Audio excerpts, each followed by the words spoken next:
Children as targets of the new global doctrine.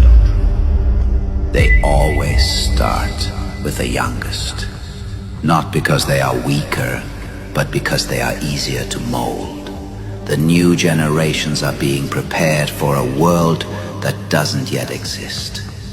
A world without borders, without a defined identity, without moral heritage.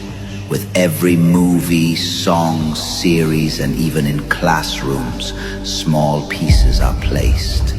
Words, symbols, stories, all designed to rewrite the perception of reality. This isn't education, it's programming.